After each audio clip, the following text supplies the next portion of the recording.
क्या मैं ये दुख झेलने के लिए धरती पर पैदा हुई? चार चार बिटरियां मर गई और सासुरी दुनिया छोड़कर चली गई। राम जी सरकार कहने लगे परेशान हो, फिर समय बदला मेरी माताओं बहनों। सास का दाह संस्कार करवा दिया, मैया भीमाबाई का रो रो बुरा हाल हो गया और उसके बाद 5वीं बार मैया भीमाबाई गर्भवती होती है और 5वीं बार ये कन्या को जन्म देती है और वो कन्या मर गई। 6वीं बार भी समय ने साथ नहीं दिया और 6वीं बार भी फिर बेटी का जन्म हुआ और 1 महीने जिंदा रह करके वो मर गई। 7वीं बार भी बेटी हुई आहारी वक्त और 21 दिन के बाद वो बेटी मर गई।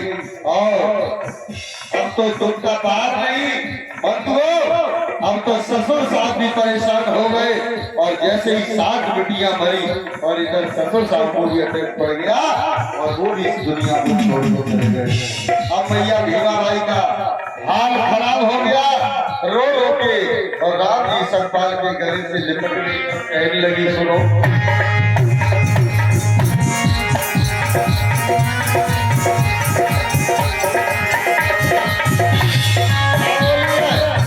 क्या कह रही है? अगर इस जगह पर आप होती तो कैसे जिंदगी काटती, जरा सोचो।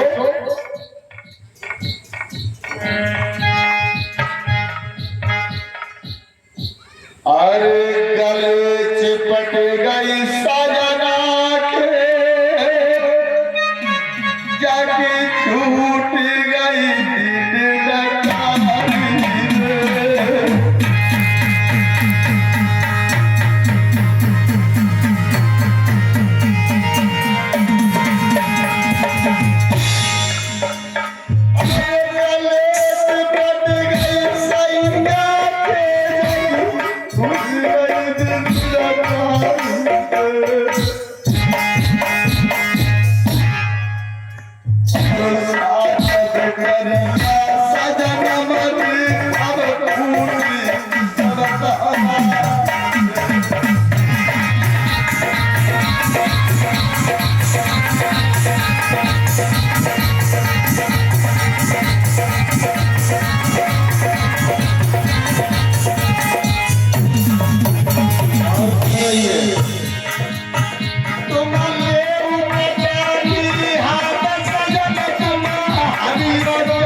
कहने लगी मैं कैसे इस धरती पर रहूंगी, लोग ताना मार मार के मुझे मार डालेंगे।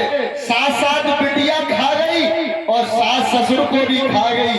पिया जा से बढ़िया तुम कटारी ले लो या जहर लाए के दे दो तो मैं खा लूं, अगर धरती में से मैं चली जाऊं, अब मैं जिंदा रहने लायक नहीं रहूंगी। आहार एक वक्त क्या कह रही है?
माताओं बहनों, और समय देखिए हिम्मत नहीं हारे राम जी सतपाल और कहने लगे पगली ये दुनिया है, दुनिया में दुख है और दुख का कारण है, उसका निवारण है, उसका निवारण कोई दूसरा नहीं करेगा, निवारण करता भी हम ही लोग हैं। और कुछ समय बाद मेरी माताओं बहनों मैया भीमा बाई फिर गर्भवती होती है और 8वीं बार मैया भीमा बाई जब गर्भवती हुई है, सास ससुर नहीं रहे और 8वीं बार एक बच्चे को जन्म देती है, तब एक लड़का पैदा हुआ और ये 1877 की बात है और उस लड़के का नाम बालाराव रखा गया, बालाराव रखा गया। अब मैया के दिन बदलने लगे और धीरे धीरे बालक बड़ा हो गया। आप लोग समझ रहे होंगे कि दुख तो वही जानता है जिसके ऊपर दुख बीतता है ना? है ना? वो कहावत भी है कि जिसके पैर में फटी बीमारी और वो क्या जाने। तो ऐसे ही है बंधुओं, संतान का दुख बहुत बड़ा दुख होता है मेरी माताओं बहनों। 9वीं बार मैया ने एक कन्या को जन्म दिया और उस कन्या का नाम गंगा रखा गया और उसके बाद 10वीं बार फिर एक लड़की पैदा हुई, उसका नाम रामी बाई रखा गया और 11वीं बार एक बालक पैदा हुआ। अब बताइए तो मरे, अब सब जिंदा है। खुशी की बात, आज मैया खूब खुश है कि मेरे बच्चे इस धरती पर आ गए हैं। तो अगना में किलकारी गूंज रही है और मैया खुशी मना रही है और राम जी सतपाल भी खुशी मना रहे हैं। 12वीं बार मैया 11वीं बार मैया गर्भवती हुई तो उस समय बेटे को जन्म दिया, उसका नाम आनंद राव रखा गया और 12वीं बार एक फिर बेटी हुई और उसका नाम तुलसी रखा गया। और उसी बीच में 1884 की बात है, रामजी राव का प्रमोशन हो गया, नौकरी करते थे सेना में, सूबेदार बन गए और भैया खुशी हो गई। और खुशी में 13वीं बार भी एक लड़की पैदा हुई और उसका नाम मंजुला बाई रखा गया। ठीक है, कितने बच्चे हैं? बच्चे हो गए 13। अब नंबर आता है, कहानी तो बड़ी है, हमारे गुरुजी बैठे आगे की कहानी सुनाएंगे। और उसके बाद मैया 14वीं बार गर्भवती होती है। तो एक बार माता भीमा बाई अपनी जो ननद है मीराबाई उसके साथ तालाब पर कपड़े धोने जा रही थी, गर्भवती थी। कुछ संत मिले रास्ते में, तो संत मिले तो उन्होंने कही कि ये लड़की कौन है? तो मीराबाई कहने लगी मेरी भाभी है। अरे तेरी भाभी है? हमें तो ऐसा लगता है कि ये इतनी कमजोर कैसे हो गई है, पूछो ना, दुख की मारी है, दुख की मारी है। लेकिन हमें तो ऐसा प्रतीत हो रहा है कि ये गर्भवती है और ऐसा वैसा गर्भ नहीं है। वो संत कहने लगे, भविष्यवाणी करने लगे कि इसके जो बच्चा पैदा होगा ना, वो इस भारत में, इस विश्व में जाना जाएगा और उसके बराबर कोई विद्वान पैदा नहीं होगा। मीराबाई कहा लगी अच्छे बाबा जी आए हैं, लेकिन खुश तो हो गई कि भाभी के ऐसा लला पैदा हो। कहा लगी चलो बाबा घरे खाना पीना खाए के जाइयो, आज तो मैंने खीर पूरा बनवाया। कहने लगे कि ठीक है, अच्छी बात है। तो बंधुओं, आज कपड़े धोने के बाद में ननद और भाभी दोनों घर पहुंची और घर पहुंचने के बाद धीरे धीरे समय बीत गया और समय बीता और एक समय बीतते बीतते धीरे धीरे महीना 8वां लगा और 8वां लगने के बाद महीना 9वां लगा और 9वां महीना आज मैया भीमाबाई गर्भवती है। और इधर साधु संतों की भविष्यवाणी भी थी कि बहुत बड़ा विद्वान बालक पैदा होगा। तो आप लोगों के सामने और ये जन्म हम बच्चियों के द्वारा दिखाएंगे। और ये बच्चियां आपकी, हमारी भी बच्चियां हैं, और ऐसा क्या सोचे आप लोग? जब जन्म होता है तो कुछ न कुछ बांटा जाता है, जैसे टॉफी होती है, लड्डू, मिठाई। तो बंते जी तो बहुत दूर है, लेकिन कमेटी के लोगों से चाहूंगा कुछ न कुछ होना चाहिए। पहले नहीं बताया होगा, लेकिन निवेदन है आपसे, कुछ न हो तो थोड़ा सा 10-5 रुपए की टॉफी जरूर मंगा ली जाए, मिठाई हो, जो भी हो, अगर कोई व्यवस्था है तो बहुत जरूरी है।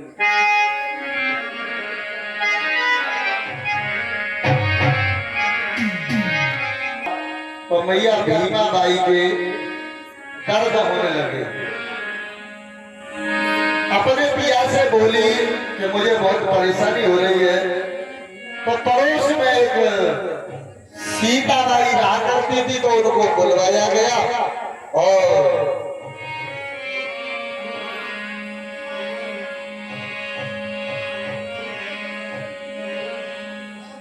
अरे भारत के विधाता आए निकाली डोरी दिया।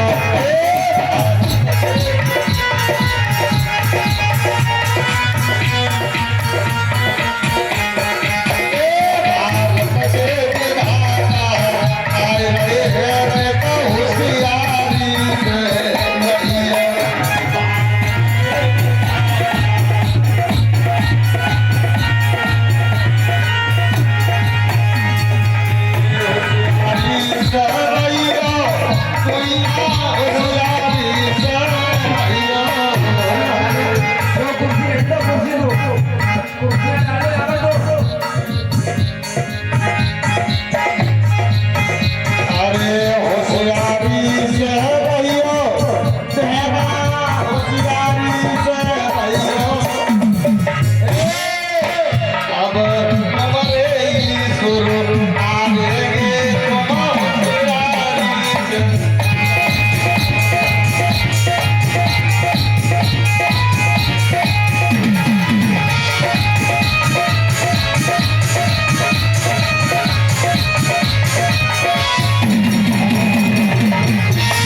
परेशानी है।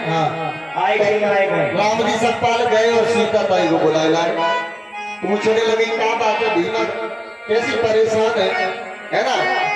कहने लगी परेशान दादी जी, तुम सब जानती हो हमारी तो जी काया पिट गई औलाद ने। मासा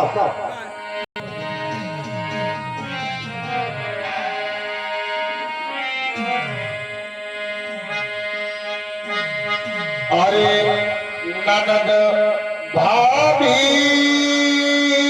बतलाए रही है धीरे धीरे।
ये पर्दा आप लोग सोचते होंगे कि पर्दा क्यों करवाए रहे, इतने दबे बैठा रहे थे, लेकिन हमारे माँ साहब जी ने इशारा किया है, विद्वानों ने बताया, खाना, खजाना, जनाना, पाखाना ये पर्दे में ही होता है, इसीलिए ये पर्दा करवाई है।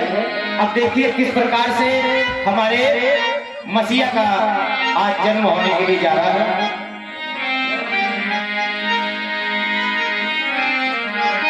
आज 14 अप्रैल है, दिन मंगलवार है और दिन मंगलवार को इस धरती पर उस बालक का जन्म हुआ है मेरी माताओं बहनों, जिनकी बदौलत आज हम लोग यहाँ पर बैठे हुए हैं। तो एक बार जोर से बोलिए परम पूज्य बोधि सत्व बाबा साहब की।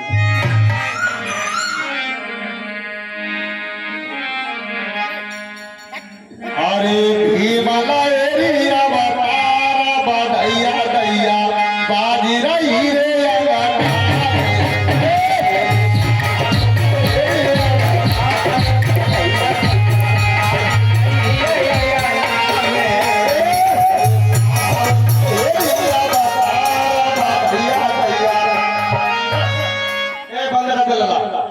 ललित आए लली। अरे हम बताएंगे ताई हमें कि तुम हमें हमने जनाब हमें पूछो बेटी ना है तब बजा दे भैया बेटा है बेटा